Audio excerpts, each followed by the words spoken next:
So now we have Mike Myers, Steve Lazinski, and Andy, is it Sila? Sila, here to give us a virtual tour of what we've designed so far for our new elementary school. Okay, so good evening, everyone. Good to see you again. Yeah, it was It's like actually a long time. Well, last year at this time, we were here talking about ramping up on design. So now, tonight, we're going to talk kind of about winding down. We're kind of getting to the tail end.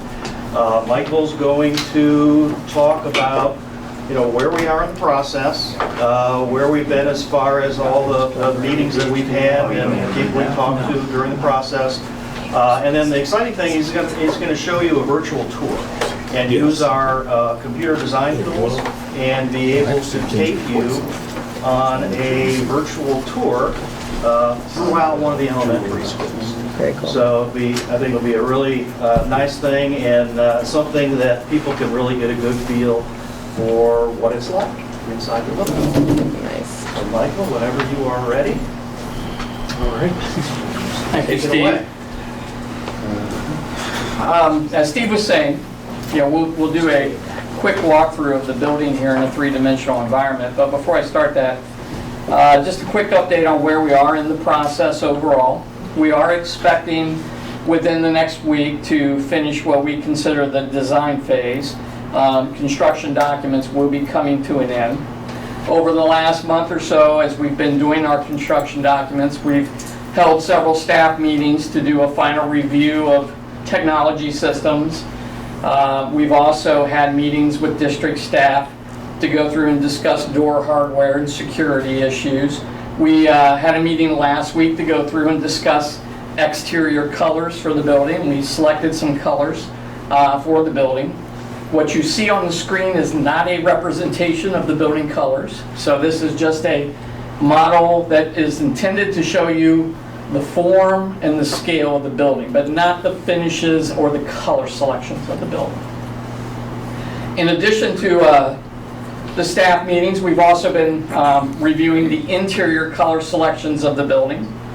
We've had internal design meetings to go through, do quality review of our documents and make sure we had all our details correct and all the different items picked up. And then we've also had some outside agency review meetings. And I think you're all aware of the situation with Concord and zoning, but I would like to update you with Madison and Painesville Township. We did meet with Rich Constantine, the zoning inspector over there. Had about a 2-hour meeting with him. We had a really good meeting going through our upcoming zoning submission for documents there. He was very pleased with the quality of the documents and our communication. So I think we're going to have a good process there with Painesville Township and going through the zoning process. There will be a request for some variances related to some site signage.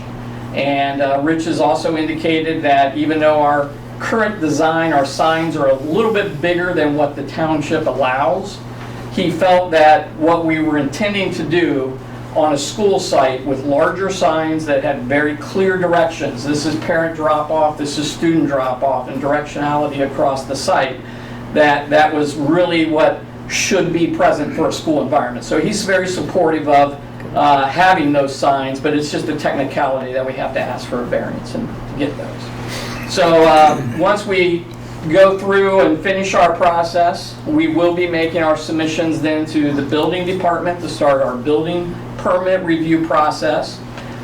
For the full building permit, I think the board is aware we do have a foundation permit already for both projects that grandfathered us in under the old building code.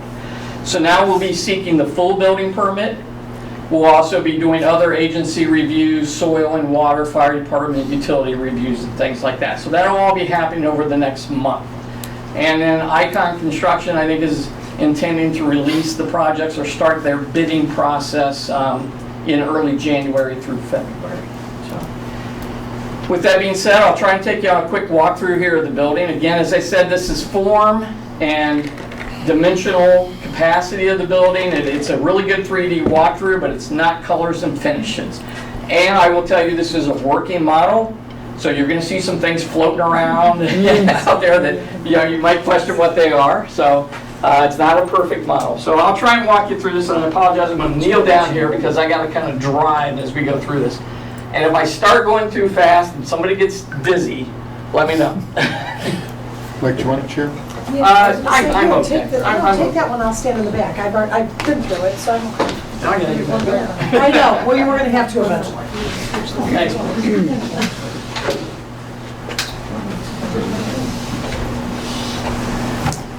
So first thing I'll do is just take a spin around the outside of the building.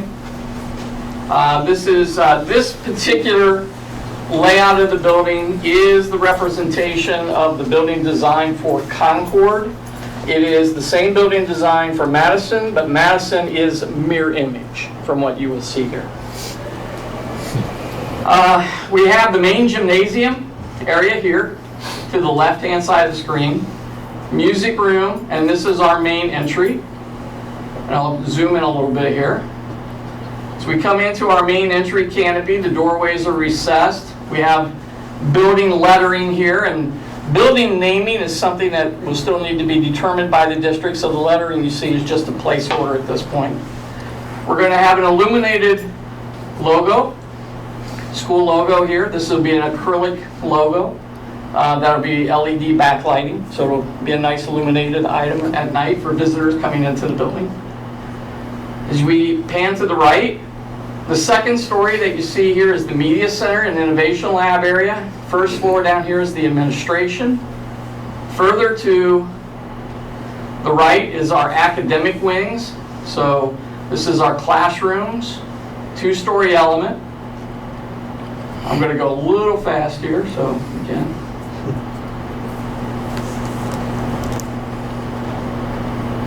When you do the bird's eye view, you're going to show the orientation as it is with the street, right? I can do that, yes. And for Concord, actually what you're seeing right now is probably pretty much the orientation that you'll see from Concord Hamden Road. It has this orientation relative to the road. For Madison Avenue, it'll be very similar to what you saw when we started, looking directly at the front of the building. Again, these are academic areas here and here, two-story academic areas, nice corner windows in the extended learning areas. I come around to the back of the building. Whoops, sorry. Again, academic areas. We have a canopy exit doorway here as well. Now for Concord, these doors not only serve as an exit, but they also will serve as an entry, because at Concord, if you recall, we have a parking lot not only on the front side of the building, but a parking lot on the north side of the building that will be used for parent drop-off, but also for events and overflow parking. Come around to the back of the building. And again, this area actually in the center here, although we're not showing it, is the playground area itself. And we're not showing all the equipment and things in this particular model. But that is the central area where the playground will be.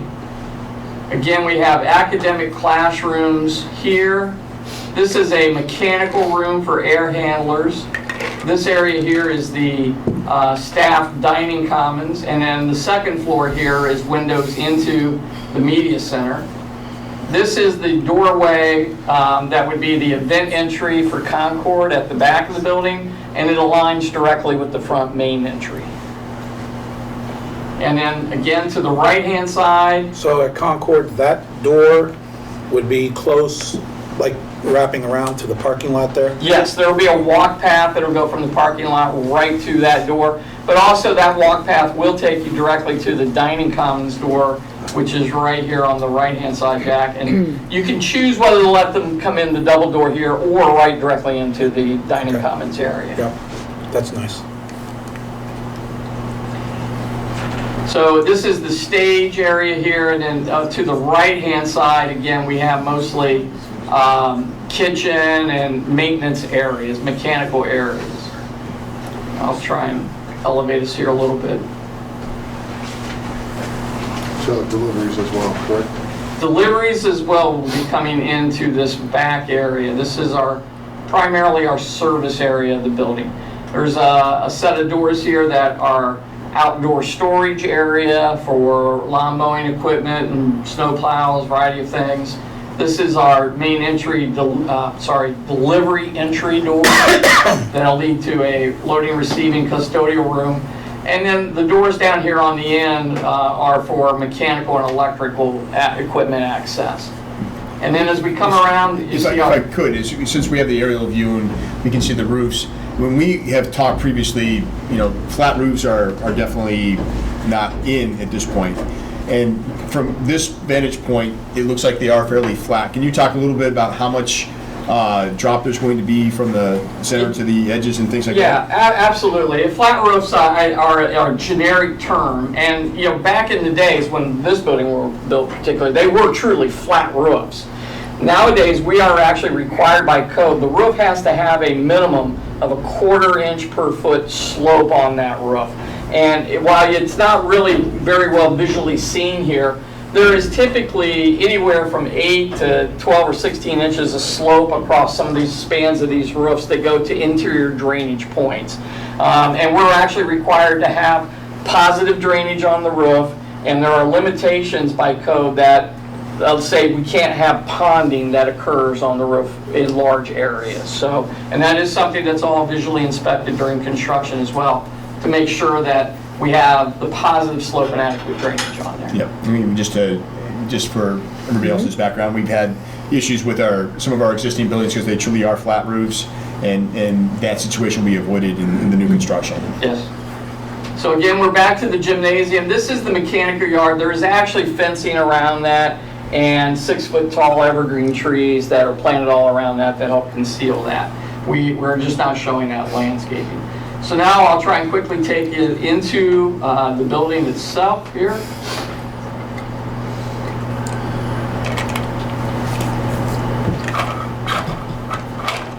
So as we come down into the main entry, again, this is the reception area so that the office staff have a very clear line of sight of anybody coming in or up to this entry doorway.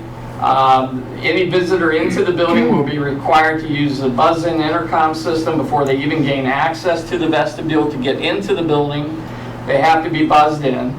Once they're inside of these doors, these interior doors will remain locked down, and they have to go through the door, They have to go through this door to the right here that leads into the office and into the reception area. Once you're in here, this is our main receptionist. There will be monitors on the wall that have general announcements, but also monitors that show the security cameras that are placed all throughout the building and the fact that you're being watched the moment you basically arrived at the building. I will kind of quickly, because I know this could take some time, but I'll go back out into the main corridor here. So once we get into this main corridor, to the right we have our academic areas, and to the left, behind those doors, we actually have our public or community areas, the gymnasium, the dining commons portion of the building.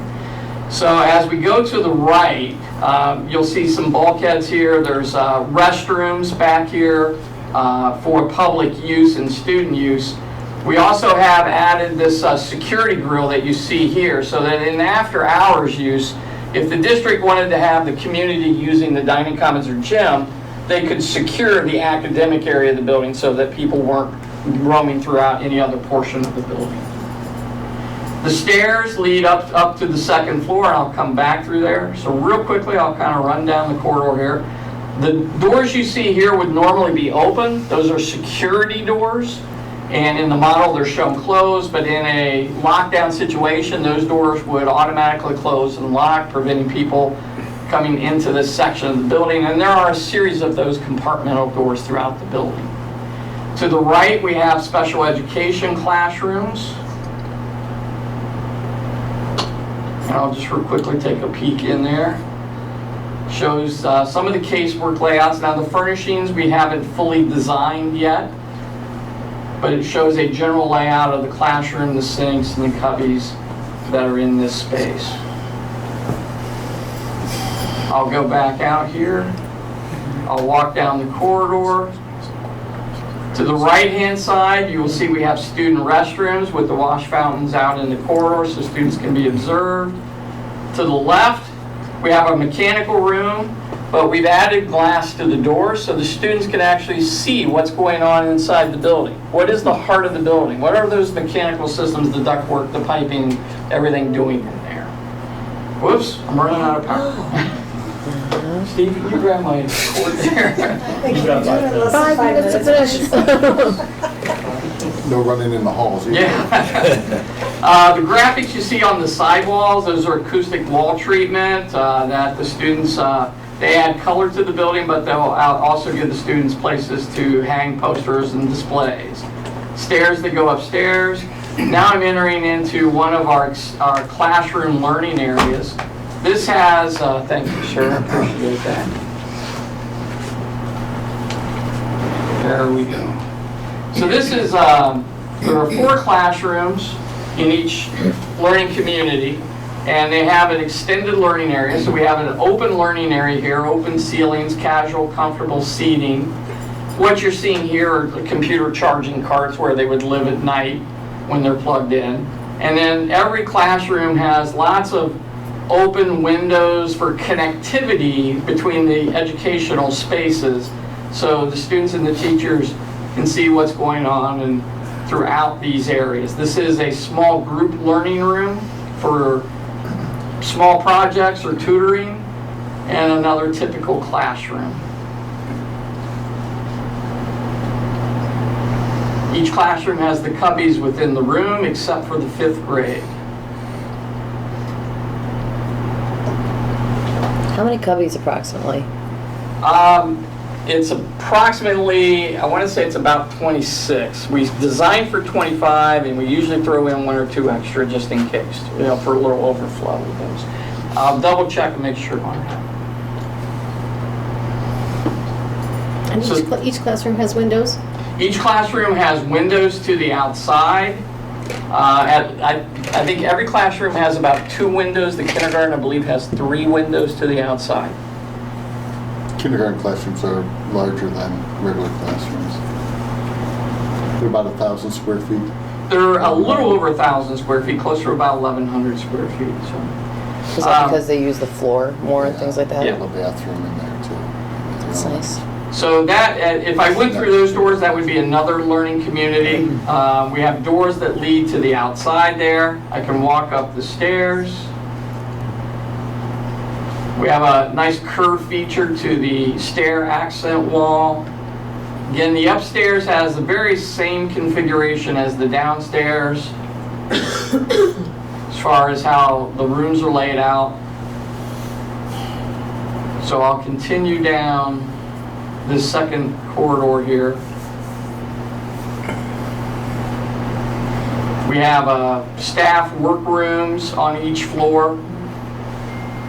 That sink hopefully will not be floating above the cabinetry there. Again, we have the student group restrooms, and again, we have a window for them to look down into the mechanical space and all the ductwork and things that are occurring. Now here on the second floor, if I turn and go this way, we go down to, this is the main computer room, so glass at the door so the kids can see all the computers and the wiring and the red, blue, green blinking lights that'll be going on in there. And then here we're into the 5th grade extended learning area. Very similar to the other learning communities, a little different configuration. Classrooms, again, lots of openness and visual connectivity to all of the spaces.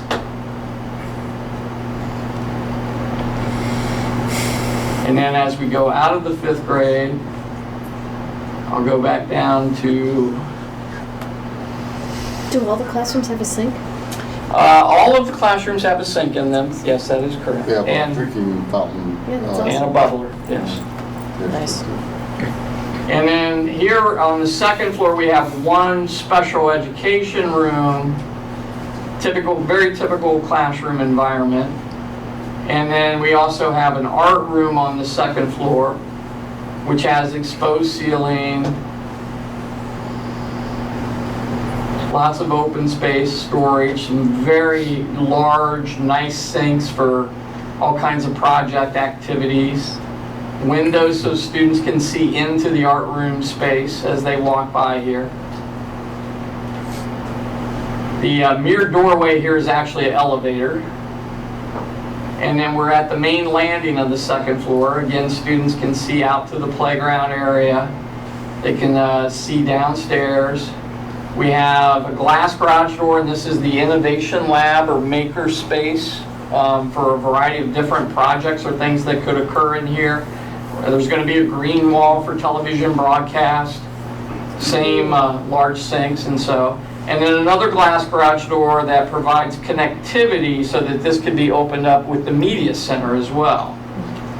And in the media center, again, very flexible space, a lot of casual seating. We have 2 teaching areas. There's one right here for students and instructors, and then one in the back of the room. Very open, creative ceiling, and lots of windows looking out into the building. Some high windows for daylighting into the space as well.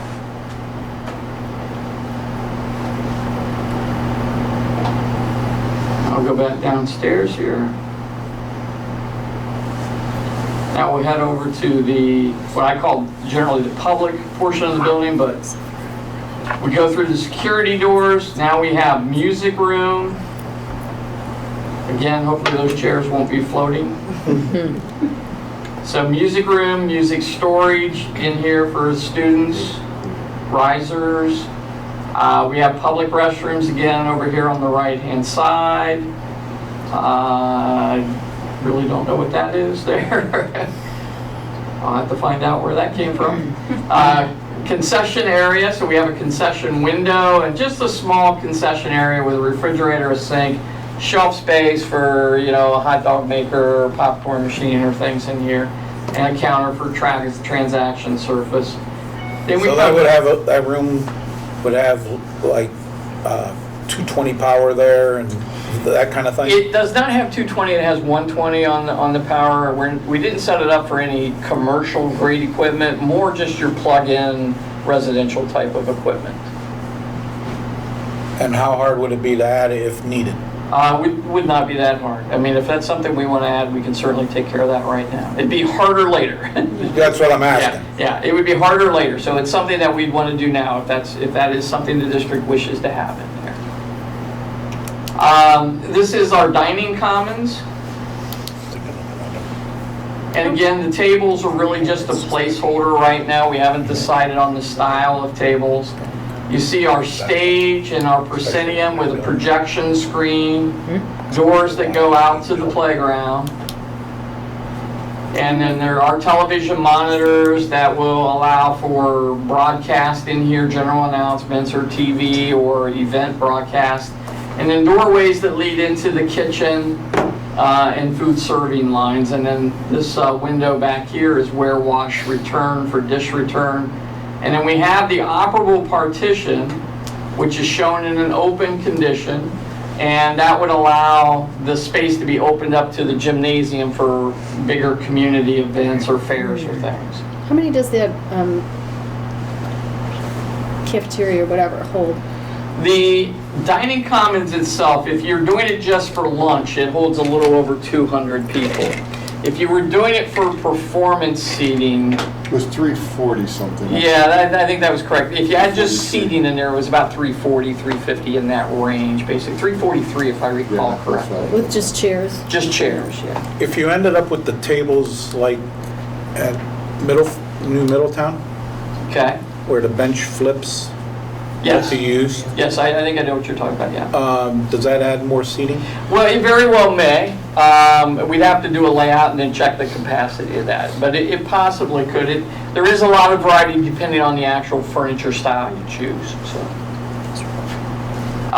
So again, this is the gymnasium space, backboards, volleyball courts, bleacher seating. That is an alternate seating for 150 approximately on the bleachers there. And then You know, the doorway here leads to PE storage and the PE instructor's office. And then the doorway here leads back to the mechanical spaces and kitchen and things like that. Can you show us inside the gym where the public would enter if they weren't coming through the? Yeah, so the normal route that the public would take, if they come in through the main entry Right, area. or that back entry, right? Either Yes, way. correct. But I'll just start at that point, Jack. We'll just go right out there. So you'd be coming in at either, one of these doors. This is the back door. This is the front door. Oh, okay. You come into this vestibule area here, walk through this door, which is normally going to be open. Right, And then you're into this lobby, but before you walk into the dining commons, there's a set of doors right here Oh, that would okay. take you right into the gymnasium. so that dining area, is there a gate or a?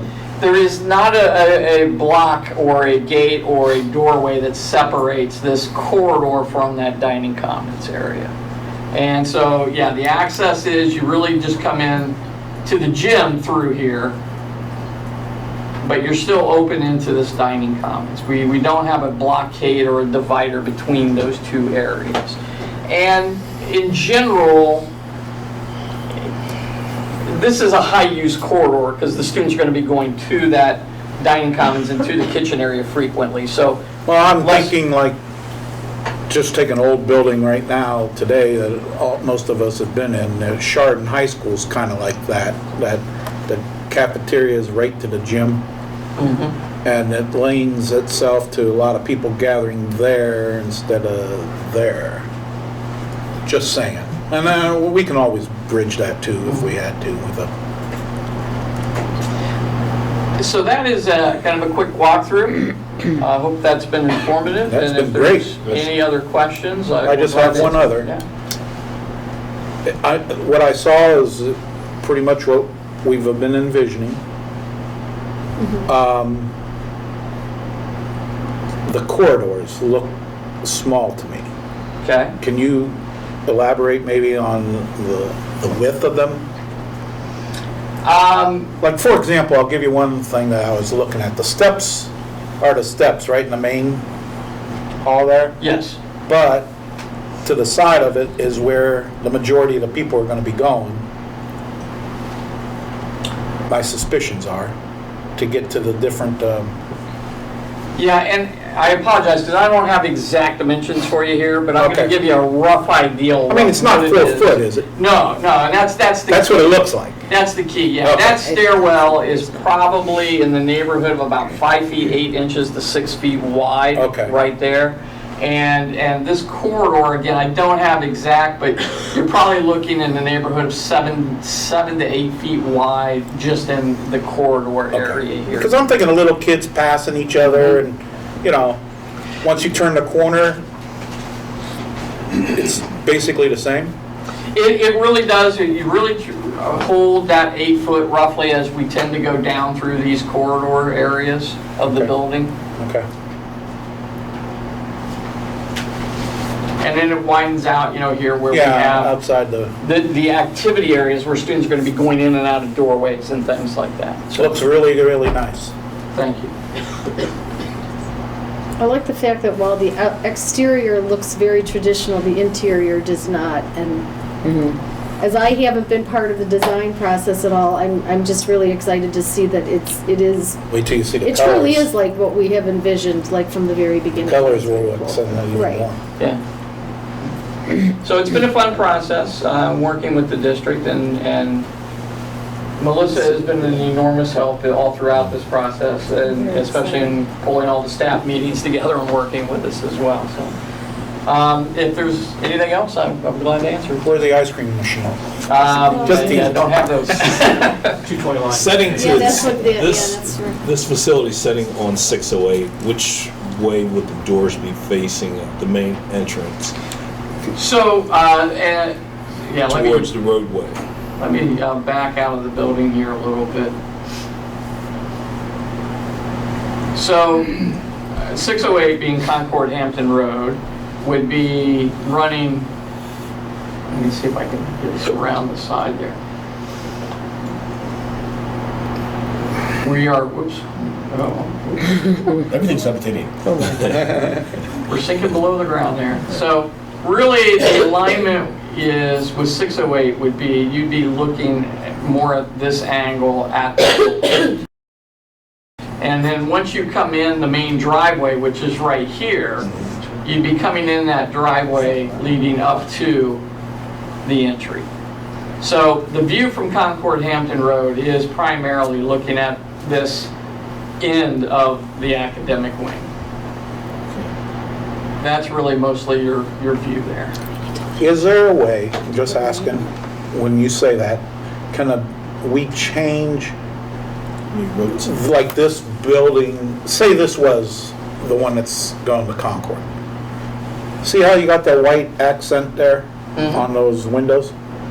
Can we add that to the front? Right, keep going, right there. Right here? Yeah, Yeah, absolutely. We can certainly just do that. because that would be the road, the front of the road, you know what I mean? Sure. Yeah, it gives a little We don't need it, character interest. we don't need it over there, but we need it over there. That's not a problem at all. We can certainly make that adjustment. And do we intend to put the name of the school anywhere facing the road, like on this end of the building? Well, at Concord Hampton, we actually, at We're proud Madison of it. Avenue, we're going to have a monument sign that'll actually be out at the road. And we've talked about the potential of having an electronic reader board on that. That's one of the things that we have to work with Painesville Township zoning on, because that's an issue with them as far as getting that approved. At Concord, because of the road and the hills that are involved, it doesn't make sense to have a reader board there because you're never going to be on the road long enough to see it and read those announcements.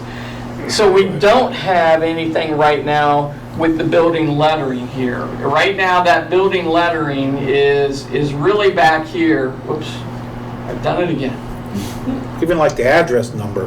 Yeah, it is back here on this accent wall right here.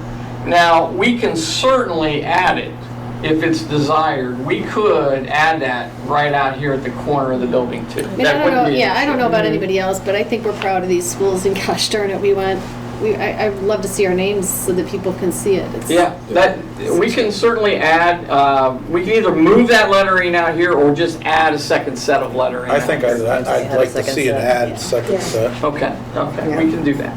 And we'll put some lettering on there and put it as a placeholder right now. And in the future, you know, I'm sure the board will be considering what you're going to be naming these facilities, so. All right, Excellent. thank you. That's great. Nice. That's very nice. Love it. All right.